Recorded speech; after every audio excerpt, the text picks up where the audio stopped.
Chers amis internautes de la Kasumai TV, bienvenue dans votre édition de la semaine. C'est l'heure de votre journal. Les titres dans un instant. Mois de mars, le double travail des femmes, nous y reviendrons dans ce journal. Cette semaine, 3 élèves du CEM Bukot Sud exclus par l'inspection d'académie de Ziguinchor. Les détails dans ce journal. Le ministre du Tourisme et de l'Artisanat en visite à Ziguinchor, occasion saisie pour échanger avec les acteurs. À suivre également l'activité sportive, la Ligue régionale de Ziguinchor qui prend à bras le corps les questions du championnat régional. Voilà le sommaire dans un poignet de secondes, le développement. Chers amis de la Kasumai TV, bienvenue dans cette édition. Accumuler les tâches professionnelles et ménagères durant le Ramadan et le carême est synonyme de double charge chez les femmes. Entre repas plus élaborés nécessitant une préparation longue et minutieuse et efficacité au travail, elles doivent doubler d'efforts pour être à jour. C'est le sujet de reportage Ramadan que nous propose Ginette Badji. Cette éducatrice d'un préscolaire, mère d'un nouveau-né, se réveille à 4 h du matin pour préparer le repas. À sa descente du travail, elle cuisine encore pour la rupture du jeûne et fait le ménage malgré la fatigue accumulée. Pour cumuler les deux activités, il faut que je réveille tôt le matin. Je descends à 13 h, j'allais au marché pour préparer de quoi à préparer pour la rupture, pas facile. Une exigence professionnelle insensée, bien que le rythme soit allégé dans certains bureaux, notamment avec des horaires aménagés pendant le Ramadan. De nombreuses femmes n'ont pas cette chance. Ce n'est pas facile du tout, mais du moment que ça s'est toujours passé ainsi, parce que même si la femme ne travaillait pas, mais elle est toujours à la maison pour des tâches ménagères. Le mois de Ramadan vient, toujours tu fais la même chose. Si tu as un travail professionnel, ce n'est pas du tout facile de cumuler les deux. Tu as un mari compréhensif, des fois il t'aide même à la maison. La coordinatrice de l'Union régionale Santé Allah estime que ces dernières sont les piliers du foyer et pendant les périodes de jeûne, cette responsabilité est encore plus lourde, mais aussi une question psychologique. Être femme mariée qui travaille, c'est quelque chose de naturel. Carême ne doit pas être considéré comme un temps spécifique où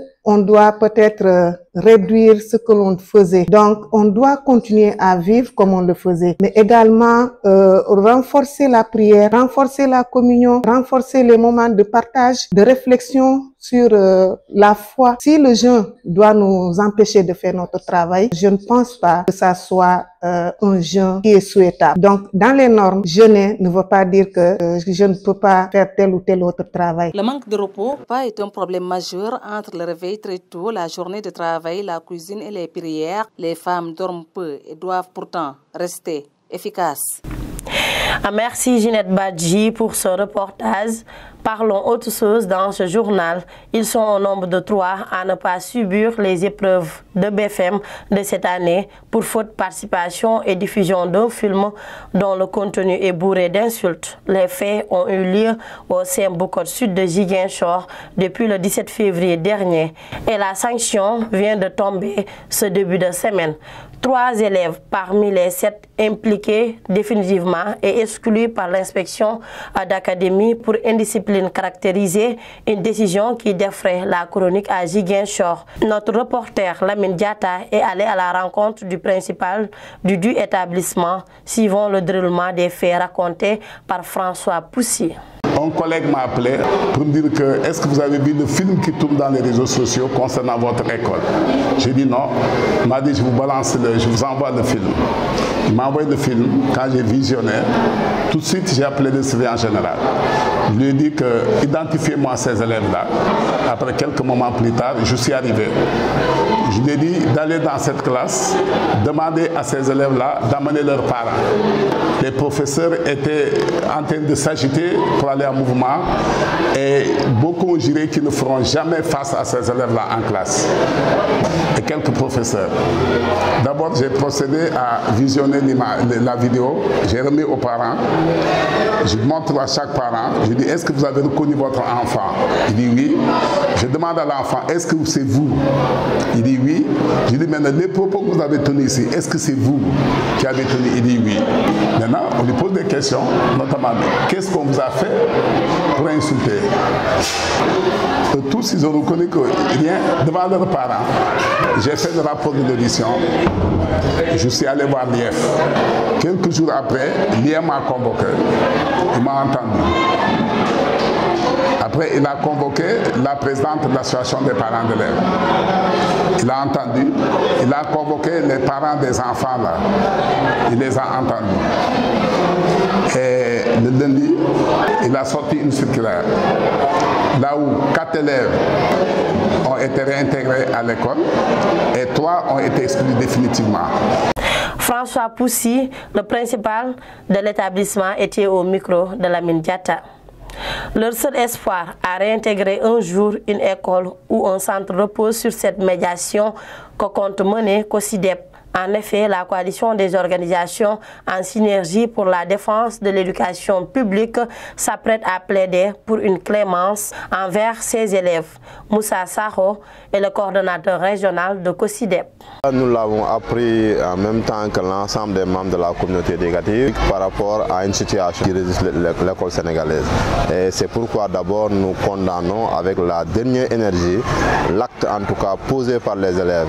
Le comportement exemplaire du personnel enseignant, par exemple, aller en grève pour ce comportement-là. Ils ont pris le problème à bras le corps, à tête reposée. Ils ont pris les décisions nécessaires à leur niveau, d'abord par une sanction exemplaire, d'abord temporaire, et ensuite le dossier a été transmis à l'autorité qui a pris la dernière. L'éducateur doit être celui qui est exemplaire et qui donne des informations et des connaissances. L'enfant doit être celui qui écoute et doit respecter celui qui lui donne les connaissances et doit respecter aussi ce savoir qu'on lui donne. Et une fois que cela est fait, aller vers ceux à qui le tort a été commis, c'est-à-dire les enseignants, pour leur demander en tout cas le pardon par rapport à ce mois de Ramadan, mais demander aussi d'accepter si possible ces excuses. C'est en ce moment seulement si ces excuses sont acceptées par le personnel enseignant que nous pourrons aller éventuellement vers les autorités pour demander en tout cas que ces sanctions soient reportées. Parce qu'il faut le dire que c'est des enfants qui sont en âge d'aller à l'école. S'ils sont exclus de ce système, qu'adviendra-t-il de ces enfants-là? Parce que si l'école ne peut pas les éduquer, ce n'est pas la société qui va les éduquer parce que la société a déjà démissionné. Que deviendront-ils dans cette même société-là? Deviendront peut-être des agresseurs et qui viendront agresser d'autres personnes. Mieux vaut en tout cas voir comment, dans quelle modalité ces enfants peuvent être conservés à l'école ou dans un centre ou en tout cas dans une structure qui pourra en tout cas faire le redressement de ces enfants-là afin qu'ils puissent changer de comportement. Vous venez d'entendre les propos de Moussa Sakho, coordonnateur de COSYDEP à Ziguinchor. Parlons d'autres choses. Dans cette édition, à Ziguinchor, la prolifération des moustiques devient un véritable fléau alimenté par les eaux usées stagnantes dans les caniveaux. Cette situation favorise non seulement la multiplication des insectes, mais aussi la propagation de maladies telles que le paludisme et la dengue. Entre insalubrité persistante et risques sanitaires accrus, les habitants tirent la sonnette d'alarme face à une menace qui s'intensifie dans la région. Suivons ce micro-trottoir signé Alassane Diédjo.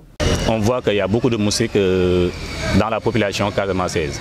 Mais la cause n'est rien d'autre que le mal usage des eaux. Si on voulait régler ce problème, la plus belle solution c'est de déboucher les canaux qui transportent les eaux. Utiliser un message à lancer aux gens, c'est juste de faire, que ce soit nous étudiants ou bien la population casamançaise, de faire une campagne de sensibilisation en fait. Parce que bien vrai qu'on sait que les gens qui versent les eaux dans les canaux ou bien n'importe où, ils ne sont pas des enfants. Ils sont tous des majeurs vaccinés, mais tout le monde sait que ce soit les déchets ou bien les matières qui ne sont pas des liquides, on ne doit pas les verser dans les canaux. Parlons autre chose dans cette édition. Ce jeudi 13 mars 2025, le ministre du Tourisme et de l'Artisanat a tenu un CRD avec les acteurs de ce secteur de la région de Ziguinchor. Le ministre veut accompagner les acteurs dans la formation et surtout le financement. Il a aussi évoqué le problème des hôtels et du parc fermé. Des procédures seront en cours dans les plus brefs délais pour que ces hôtels puissent fonctionner à nouveau pour booster le développement de la région. Philippe Ndiaga Ba, directeur de la réglementation au ministère du Tourisme et de l'Artisanat, est revenu largement sur cette rencontre. Ses propos au micro de Paulignas Manga. Magnifier l'organisation du CRD. Les acteurs ont tout le temps dit qu'ils attendaient le ministre, mais c'est un ministère qui a eu la fusion entre l'artisanat et le tourisme. Donc il fallait travailler sur le document et il fallait finaliser la lettre de politique sectorielle avant de sortir et parler avec des secteurs. Pour que les acteurs sachent au moins sur les 5 ans à venir sur quoi le ministère du tourisme va travailler. Donc c'est ce qui a justifié le déplacement du ministère. Après le pôle Sine Saloum, aujourd'hui nous sommes au pôle Casamance. Nous avons commencé par Ziguinchor et tout de suite nous allons aller sur Sédhiou, après sur Kolda demain. Donc aujourd'hui nous pouvons retenir que le ministère du tourisme veut vraiment donner corps à la vision du président de la République en ce qui concerne les secteurs du tourisme et de l'artisanat. En accompagnant les acteurs, en les accompagnant dans la formalisation, dans le financement. Donc le ministre a dit vraiment des choses très importantes. Le fait qu'on va placer vraiment les acteurs au centre parce que le ministère du tourisme ne pourra pas faire tout seul. Il faudrait que tout ce que le ministère va faire soit fait avec les acteurs, en accompagnant les acteurs, en les écoutant, en les aidant à se formaliser, en faire en sorte que les acteurs eux-mêmes puissent porter le développement de l'artisanat dans la région Pôle Sud. À présent, l'actualité sportive.